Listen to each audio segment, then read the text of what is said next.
جو لوگ اللہ پر ایمان لائیں، کہیں کہ ہمارا رب اللہ ہے، پھر اس پر جم جائیں، ان پر فرشتوں کا نزول ہوتا ہے۔ نہ کوئی غم کرو نہ خوف، خوشیاں مناؤ جنت کی جس کا تم سے وعدہ کیا گیا تھا۔ اللہ کی ربوبیت پر اطمینان جب انسان کو ہو جاتا، میرا رب اللہ ہے، ربی اللہ، انسان کے لیے نہ کوئی کھٹکا، نہ کوئی خطرہ، نہ کوئی خوف، نہ کوئی حزن۔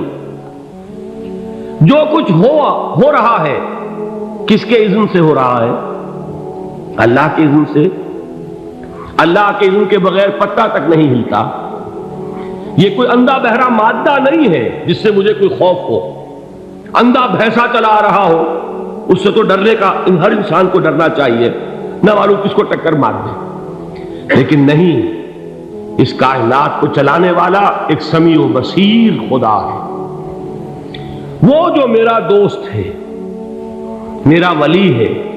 اللہ ولی الذین آمنوا یخرجہم من الظلمات الی النور۔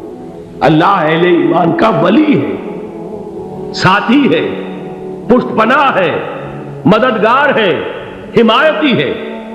بتائیے جسے یقین ہو جائے کہ اللہ میرا مددگار، اللہ میرا محافظ، اللہ میرا پشت پناہ، اللہ میرا حمایتی، اس کے لیے کوئی خوف ہوگا؟ اس سے کوئی ڈر ہوگا؟ میں مثال دیا کرتا ہوں ایک بہت سادہ، پنجاب کے دیہات کی۔ تو بڑا چودھری ہے اور کوئی غریب کسان ہے۔ اس غریب کسان کے جانوروں کو ہر وقت اندیشہ ہوگا چوری کا، کوئی میری بھینس کھول کر نہ لے جائے، کوئی میرا بیل کھول کر نہ لے جائے۔ لیکن جس کے بارے میں یہ سب کو معلوم ہو کہ وہ جو بڑا چودھری ہے وہ اس کا دوست ہے، اس کی بچیا کو کوئی خوف ہوگا؟ اس کی بھینس پر کوئی ہاتھ ڈالے گا؟ اسے کوئی اندیشہ ہوگا؟ نہیں۔ کیوں؟ کہ وہ بڑا چودھری، بڑا اس کا یہاں کا سردار، جاگیردار، سب کو معلوم ہے وہ میرا دوست ہے، کوئی میرے خلاف اقدام نہیں کر سکتا۔ اس دنیا میں یہ چھوٹی سی بات اگر آپ کے دلی اطمینان اور سکون کا باعث بن سکتی ہے تو ذرا تصور کیجئے۔ میں لفظ تصور استعمال کروں گا صرف اس لیے کہ اس کا ہم جس کو کہتے ہیں ادراک اور شعور کر نہیں سکتے، اگر کے ساتھ کر سکتے۔ اگر یقین ہو کہ اللہ میرا مددگار اور یقین ہو کہ اللہ ہر آن میرے ساتھ ہے، پھر کوئی خوف؟ کس کا خوف؟ کوئی شے اللہ سے بالا تر ہے؟ کوئی قوت اس سے زیادہ طاقتور ہے؟ کوئی اس کے ارادے کو بدلنے والا ہے؟ کوئی اس کی مشیت کے آڑے آنے والا ہے؟ یہی بات ہے جو حضور نے فرمائی۔ یہ ایمان کا حاصل ہے لب لباب، کہ دیکھو اچھی طرح اس بات کو ذہن نشین کر لو، اگر تمام انسان مل کر تمہیں کوئی نقصان پہنچانا چاہے نہیں پہنچا سکتے، مگر جو کچھ اللہ نے لکھ دیا ہو، اور تمام انسان مل کر تمہیں کوئی نفع پہنچانا چاہے نہیں پہنچا سکتے، مگر وہ شے جو اللہ نے طے کر دی۔ آپ پھر میں کہوں گا ذرا طاری کیجئے، اسے فرض کیجئے، اسے سوچئے۔ اگر اس حدیث پر ہمارا دل ٹھکا ہوا ہو تو کسی سے ڈر ہوگا؟ یہ مجھے نقصان نہ پہنچا دے، یہ میری رپورٹ خراب نہ کر دے، یہ میری انکریمنٹ نہ رکوا دے، یہ میرا یہ نہ بگاڑ دے، یہ میرے یہ نقصان نہ پہنچا دے۔ اس کا ڈر، اس کا ڈر، اس کا خوف، اس کی خوشامد، اس کے لیے جا کر طرح طرح سے اپنی عزت نفس کو ذلیل کروانا اس کے سامنے، یہ سب کچھ کیوں کرتا ہے انسان؟ جب سمجھتا ہے کہ اس کے ہاتھ میں میرا کوئی نفع ہے، اس کے ہاتھ میں میرے لیے کوئی ضرر ہے، یہ مجھے کوئی غضب پہنچا سکتا ہے، یہ مجھے کوئی نقصان پہنچا سکتا ہے، یہ میرا کوئی کام بنا سکتا ہے، یہ میری کوئی ضرورت پوری کر سکتا ہے، اسی کا نام شرک ہے۔ جہاں آپ نے یہ سمجھا کہ غیر اللہ کے اندر کوئی طاقت موجود ہے، وہی شرک ہے۔ بتوں سے تجھ کو امیدیں، خدا سے نو امیدی، مجھے بتا تو صحیح اور کافری کیا ہے؟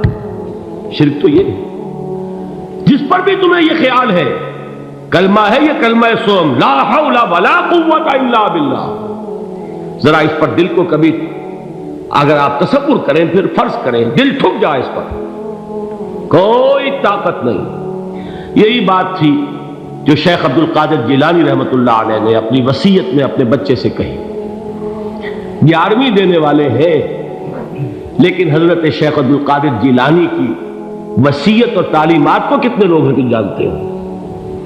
یہ جن مقامات تک پہنچے ہیں وہ کس چیز کی بدولت پہنچے؟ انہوں نے جو پیغام دیا وہ کیا تھا؟ اے میرے بچے، جس طریقے سے قرآن مجید میں حضرت لقمان کی نصیحتیں جو ہے نقل کر دی گئی ہیں، میں یہ عرض کروں گا بالفرض اگر قرآن حضرت عبد القادر جیلانی کے بعد نازل ہوا ہوتا تو شیخ عبد القادر کی یہ نصیحتیں بھی قرآن میں درج ہوتی. اتنی اونچی نصیحتیں ہیں. اے میرے بچے، اس حقیقت کو ذہن نشین کر لے، لا فاعل فی الحقیقت ولا مؤثر الا اللہ. اس کائنات میں نہ کوئی فاعل حقیقی ہے نہ مؤثر حقیقی ہے سوائے اللہ. کسی شے میں کوئی تاثیر نہیں اگر اللہ نہ چاہے. آگ جلا نہیں سکتی اگر اللہ نہ چاہے. پانی ڈبو نہیں سکتا اگر اللہ نہ چاہے. زہر ہلاک نہیں کر سکتا اگر اللہ نہ چاہے. کوئی چیز فائدہ نہیں پہنچا سکتی اگر اللہ نہ چاہے. تو در در پہ کیوں سر جھکاتے ہو؟ در در پر کیوں جبیں سائی کرتے ہو؟ سب کے سامنے کیوں ہاتھ پھیلاتے ہو؟ ایک اللہ سے مانگو. ایک اللہ کے سامنے زمین پر اپنی جبین رکھو. لا فاعل فی الحقیقت ولا مؤثر الا اللہ. نظر آتا ہے ہمیں کہ پانی پیاس بجھا دیتا ہے. پیاس بجھانے کی صلاحیت پانی میں نہیں ہے، اللہ کے اذن سے. کھانا بھوک مٹا دیتا ہے. بھوک مٹانے کی صلاحیت کھانے میں نہیں ہے، اذن رب میں. دیکھیے یہی یقین تھا. حضرت موسیٰ علیہ السلام کا واقعہ یاد کیجئے. سامنے سمندر آ گیا ہے. قوم دیکھتی ہے پیچھے کہ گرد و غبار کا طوفان. معلوم ہوا کہ فرعون اپنے لشکر سمیت آ گیا. لشکر جب چلتا تھا تیز رفتاری کے ساتھ تو گرد و غبار کا جو طوفان اٹھتا تھا اس کا تصور کیجیے. اور لمحہ بلمحہ وہ قریب آ رہا ہے. پوری قوم نے کیا کہا؟ اے موسیٰ انا لمدرکون. اے موسیٰ ہم کو پکڑے گئے. قرآن مجید نے تو یہاں وہ باتیں نہیں لکھی ہیں، لیکن تورات میں یہ درج ہے کہ بنی اسرائیل جھگڑنے لگے، دست و گریبان ہو گئے موسیٰ کے ساتھ. موسیٰ نے یہاں مروایا لا کر، اس سے تو ہم ہی بہتر تھے.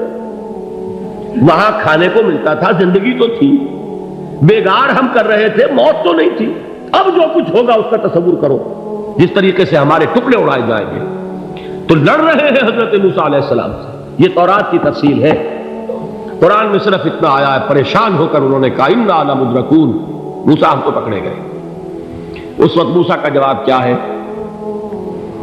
کلا ان معی ربی سیہدین. نہیں، میرے ساتھ میرا رب ہے، وہ راستہ دے گا. بتائیے کہاں راستہ نظر آ رہا ہے؟ یہ ہے ایمان بالغیب. راستہ نظر نہ آئے تب اللہ پر یقین ایمان ہے. جیب میں پیسے ہوں اور تب دل کو اطمینان ہے تو ایمان کس پر ہوا؟ پیسے پر، اللہ پر نہیں. جب وسائل و ذرائع نہ ہو اور پھر یقین ہو کہ اللہ مسبب الاسباب ہے، وہ اسباب کا پابند نہیں ہے، وہ اسباب کا محتاج نہیں ہے، اسباب اس کے محتاج ہے. اگر یہ یقین ہے تو اللہ پر ایمان ہے. یہ نہیں ہے تو تمہارا ایمان اسباب پر ہے، وسائل پر ہے، ذرائع پر ہے، مادیات پر ہے، اللہ پر نہیں. اس وقت کہاں راستہ تھا؟ کوئی راستہ تھا؟ سمندر ہے اور ادھر سے لشکر آ گیا ہے. کلا ان معی ربی سیہدین. اب دیکھیے ایمان کہہ دینا آسان ہے، ہوا معکم اینما کنتم. جہاں کہیں بھی تم ہوتے ہو اللہ تمہارے ساتھ ہوتا ہے. لیکن اس کا یقین قائم ہو جائے تو زمین و آسمان کا فرق واقع ہو جائے. یہی بات ہوئی حضور کے ساتھ.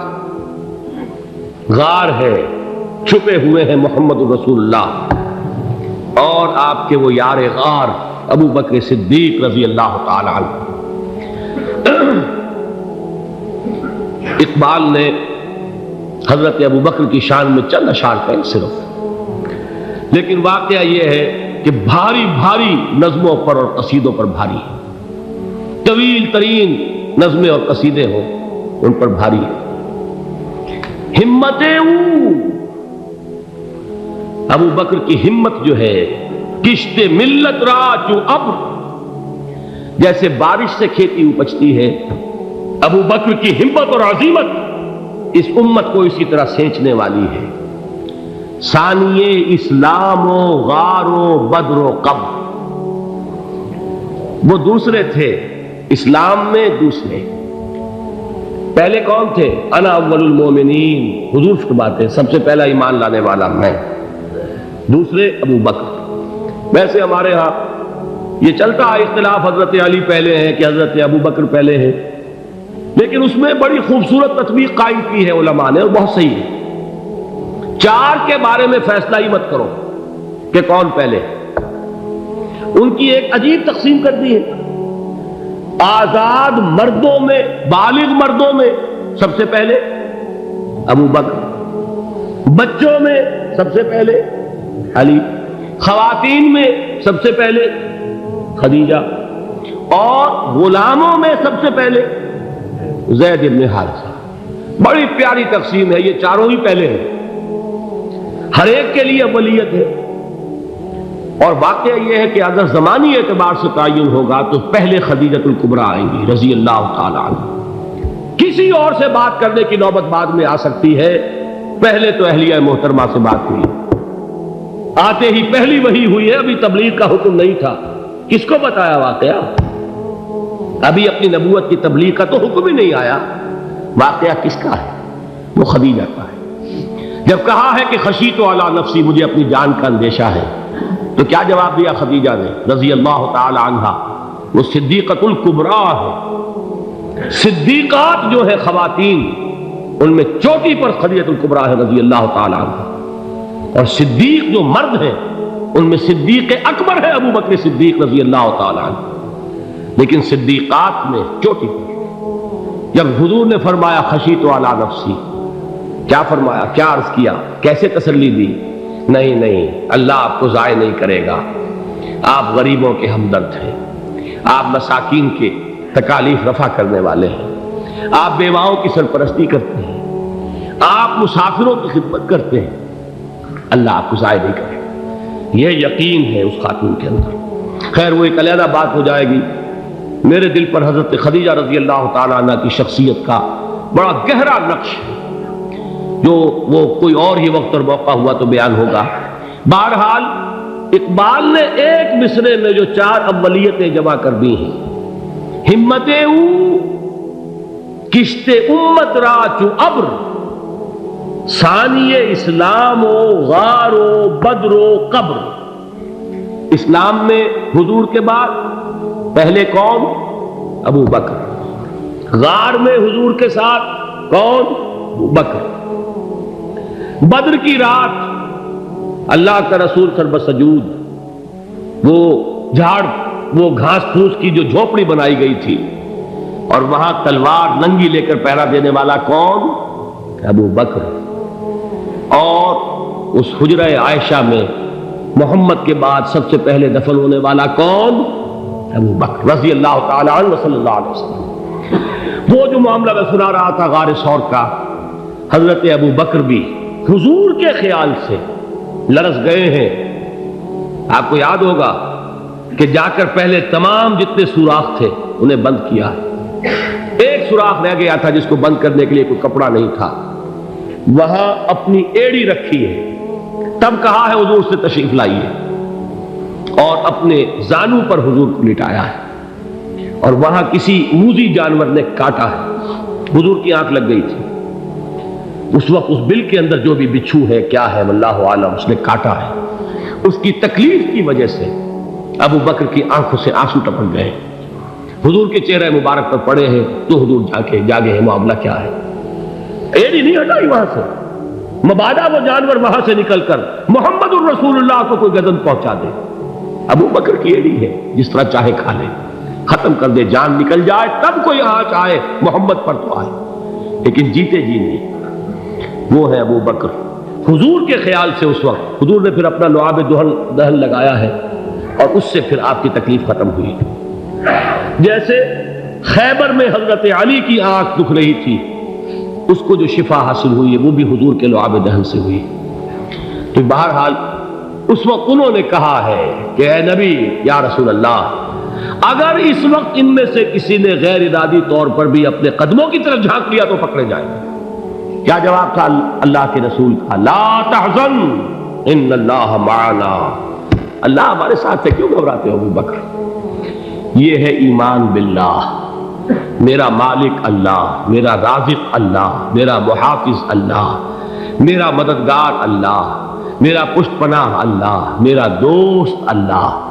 یہ دوستی ہے اللہ کی جو لب لباب ہے، حاصل ہے ایمان کا، اسی کا نام ولایت ہے۔ اولیاء اللہ کے سروں پر سینگ نہیں ہوتے، جس کے دل میں ایمان راسخ ہو چکا ہو وہی اللہ کا ولی ہے، جسے اللہ پر یقین ہو چکا ہے وہی اللہ کا ولی ہے، جسے یقین ہے اللہ میرے ساتھ ہے، میرا مددگار، میرا پشت پناہ، میرا ساتھی، میرا دوست، میرا محبوب، میرا محب۔ اللہ اہل ایمان سے محبت کرتا ہے۔ واللہ یحب الصادقین، ان اللہ یحب الذین یقاتلون فی سبیلہ صفا کانہم بنیان مرصوص۔ اللہ محبت کرنے والا، اہل ایمان محبوب، اور اہل ایمان محبت کرنے والے اللہ محبوب۔ والذین آمنوا اشد حبا للہ۔ آپ تصور کیجئے جسے یہ رشتہ ایمان یا رشتہ ولایت حاصل ہو جائے، الا ان اولیاء اللہ لا خوف علیہم ولا هم یحزنون، آگاہ ہو جاؤ، اللہ کے دوستوں کے لیے نہ کوئی خوف ہے نہ کوئی حزن ہے۔